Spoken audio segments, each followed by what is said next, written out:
Banlieue de Seattle au petit matin. Mike Cheney connaît bien le coin. Tous les jours, cet officier de police patrouille dans le quartier. Il devrait être là. Aujourd'hui, il va contrôler un délinquant sexuel en liberté conditionnelle. La semaine dernière, l'homme n'est pas venu à sa séance de thérapie hebdomadaire. Je ne veux pas vous entraîner dans un nid de guêpes sans savoir si c'est sûr, donc vous restez là tranquille et je reviens. L'homme a un passé de pédophile et de drogué. Mike est prudent. Finalement, pas de problème, la voie est libre. Alors, c'est quoi le problème? En fait, j'ai pas pu y aller, tout simplement parce que j'ai pas assez d'argent pour payer. Il faut juste que tu appelles le thérapeute pour lui dire que tu ne peux pas venir. Parce que si tu le fais pas, tu te mets automatiquement hors la loi. Un seul manquement à la règle et le délinquant peut se retrouver au poste, voire retourner à la case prison. Ancien pédophile, violeur, exhibitionniste, Mike surveille une cinquantaine de cas sur sa zone. État de Washington, au nord-ouest des États-Unis.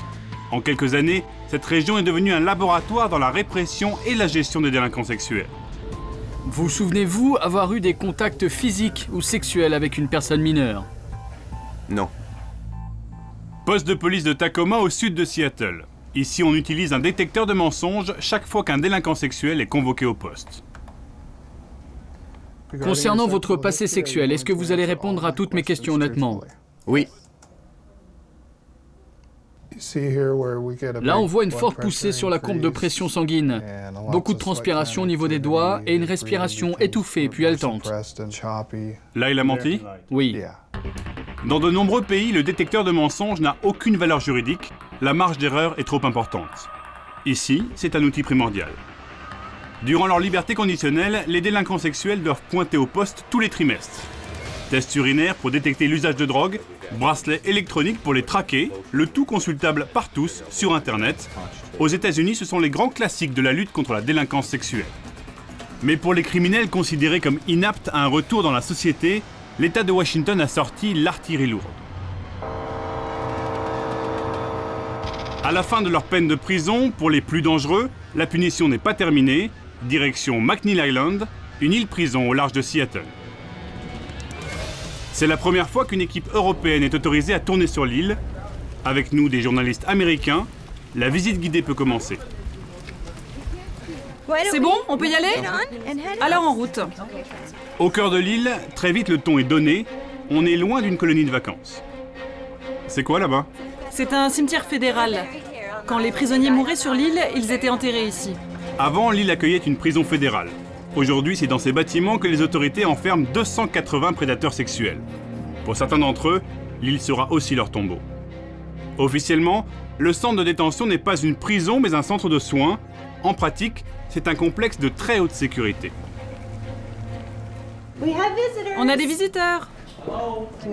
La société n'accepte pas ce type de personnes. C'est une des raisons pour lesquelles on est ici sur une île. Il y a la mer autour que les gars devraient traverser à la nage s'ils voulaient atteindre le continent et faire de nouvelles victimes. Donc ce qu'on fait ici, c'est qu'on contrôle leurs moindres mouvements. Tout ça pour s'assurer que la société reste en sécurité. 190 caméras, 400 employés, des portes et des grilles ouvertes au compte-gouttes, impossible d'en réchapper. Darrell va nous suivre dans notre visite. C'est un de nos employés de sécurité. Il va s'assurer qu'on ne soit pas débordé. Criminels violents, attardés mentaux ou fous, tous ici ont commis des crimes sexuels. Avez-vous déjà touché un enfant de manière inappropriée? Oui, je l'ai fait. C'est là-dessus qu'on va devoir travailler en thérapie.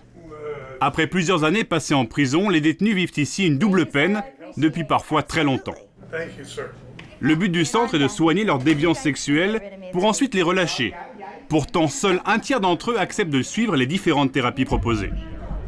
Qui est le journaliste français ici? C'est moi. C'est vous? J'ai su que vous veniez aujourd'hui. Je peux vous parler? Vous êtes Michael? Oui. Depuis des années, ce résident alerte régulièrement la presse sur les dysfonctionnements du centre. Après avoir purgé une longue peine de prison pour le viol d'une femme, un juge a estimé que Michael Strauss n'était pas apte à réintégrer la société. Il a été transféré ici, c'était il y a 12 ans. Vous venez ici et tout le monde s'en fout. C'est juste un grand trou noir dans l'espace. Ils peuvent faire ce qu'ils veulent de nous ici. Vous vous considérez comme un prédateur sexuel? Non. Je ne me considère que comme un type qui a fait des erreurs stupides étant jeune. Mais c'est de l'histoire ancienne. C'était il y a plus de 20 ans. Quant aux séances de thérapie, Michael Strauss, lui aussi, refuse d'y participer. Ils foutent les gens en traitement et les font parler, de leurs fantasmes notamment. Et tout ce qu'ils pourront dire est ensuite retenu contre eux. Malgré tout, après plusieurs années de bonne conduite et de séances de thérapie, un tout petit nombre de résidents finit parfois par quitter l'île, mais toujours pas de liberté pour autant. Seattle, au cœur d'une zone industrielle. Ce bâtiment sans fenêtres et ultra sécurisé est l'ultime étape avant une éventuelle libération définitive. Le bâtiment a 6 chambres, 3 de chaque côté du hall, un espace de détente, quelques appareils de musculation et une cuisine où ils préparent eux-mêmes tous leurs repas. Quelques dizaines de mètres carrés, un sapin de Noël, mais aussi 24 caméras, de nombreux gardiens, des séances de thérapie et des règles très strictes. Pour sortir, ils doivent nous soumettre une sorte de feuille de route. Ils nous disent où ils veulent aller, quand ils veulent y aller et ce qu'ils veulent faire dehors. La sortie, s'il est accepté, se fera systématiquement accompagnée d'un surveillant. Depuis sa création, seuls 8 résidents de l'île sont passés par ici, un seul a retrouvé une complète liberté. À Seattle, ces méthodes d'isolement répétées laissent globalement indifférente la population. Gary Friedman est un des rares à dénoncer régulièrement le système.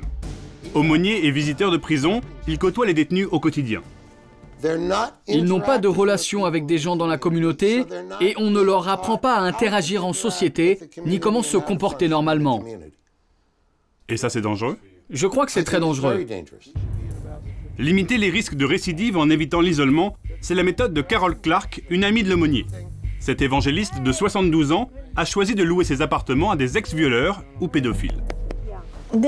Ça, c'est une maison où il y a un délinquant sexuel. Celle-là aussi, il y en a un. Mais je ne le dis pas à tout le monde. Je ne mets pas un panneau lumineux avec écrit « Délinquant sexuel dans cette maison ». En 20 ans, cette mère Teresa des pédophiles a hébergé plus d'une centaine d'anciens détenus pour crimes sexuels, sans jamais aucun problème. Joël est l'un d'entre eux. Je t'aime. Je t'aime aussi. Condamné pour attouchement sur une jeune fille de 12 ans, il a purgé sa peine de prison. Ce n'est pas comme si je pouvais me loger facilement en ville. Il y a très peu de propriétaires compréhensifs.